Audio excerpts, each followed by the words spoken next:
Katewadi pattern बद्दल आपण आता बोललो. तर हा काटेवाडी पॅटर्न नक्की काय आहे? स्वच्छता असेल, आरोग्य असेल आणि त्याबरोबरीनं खास करून महिलांनाही या पॅटर्नमध्ये जास्त महत्त्वाचं स्थान होतं. त्यामुळे हा पॅटर्न आम्हाला विस्ताराने ऐकायला नक्की आवडेल.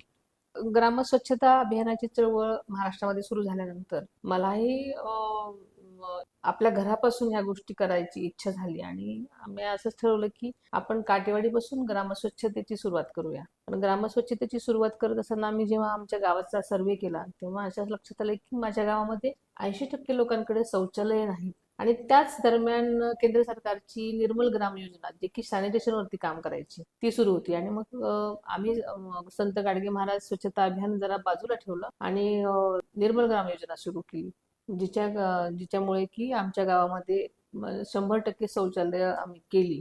आणि बघता बघता एक एक योजना करता करता आम्हाला अनेक मार्ग सापडले की जे वृद्धांना, महिलांना, छोट्या मुलांना उपयोगाची होती. कारण जिथे स्वच्छता तिथे आरोग्य, आणि तिथेच मग आरोग्याचे विषय एकदा मिटले की बाकी सगळ्या गोष्टी सुरू होतात. एवढा करोनाचा काळ आला तरी सुद्धा आमच्या गावात अतिशय कमी प्रमाणात म्हणजे लोकांपर्यंत ह्या गोष्टी, करोनाची साथ वगैरे किंवा चिकनगुन्ह्याची साथ, खूप कमी लोकांना त्रास झाला. कारण ही स्वच्छता आणि सॅनिटेशनचं निर्मल ग्राम योजनेचं आम्हाला राष्ट्रपतीचं पारितोषिक मिळालं. त्याच्यानंतर काही दिवसातच आम्हाला महाराष्ट्राचं ग्रामस्वच्छता अभियानाचा पुरस्कारही मिळाला. महाराष्ट्रातलं एकमेव असं गाव आहे की त्याला 25 लाखांचा ग्रामस्वच्छता अभियानाचा पुरस्कार मिळाला. त्याही आम्हाला अभिमान वाटतो. ह्याच्यानंतर आम्ही इको व्हिलेज केलं, काटेवाडीचं इको व्हिलेज केलं. आणि ही संकल्पना तशी नवीन होती. अनेक गोष्टी आम्ही तिथे नवनवीन गोष्टी करण्याचा प्रयत्न केला.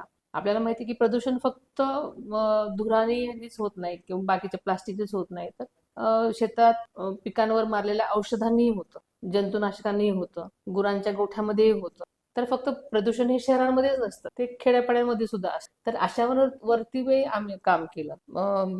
ओढ्या, नाले, रस्त्यांचे इथल्याही गोष्टींवरती आम्ही काम केलं. अशा अनेक शेतीविषयक गोष्टींवरती आम्ही काम केलं. अशा विविध छोट्या छोट्या गोष्टींवर सुद्धा आम्ही काम केल्यामुळे मग आमचं गाव पर्यावरण ग्राम हा आम्हाला किताब मिळाला. आणि त्याच्यानंतरच जेव्हा जयंत पाटील साहेब ग्रामविकास मंत्री होते त्यांनी हीच आमची योजना महाराष्ट्र सरकारतर्फे पर्यावरण संतुलित ग्राम योजना म्हणून संबंध महाराष्ट्रभर राबवली.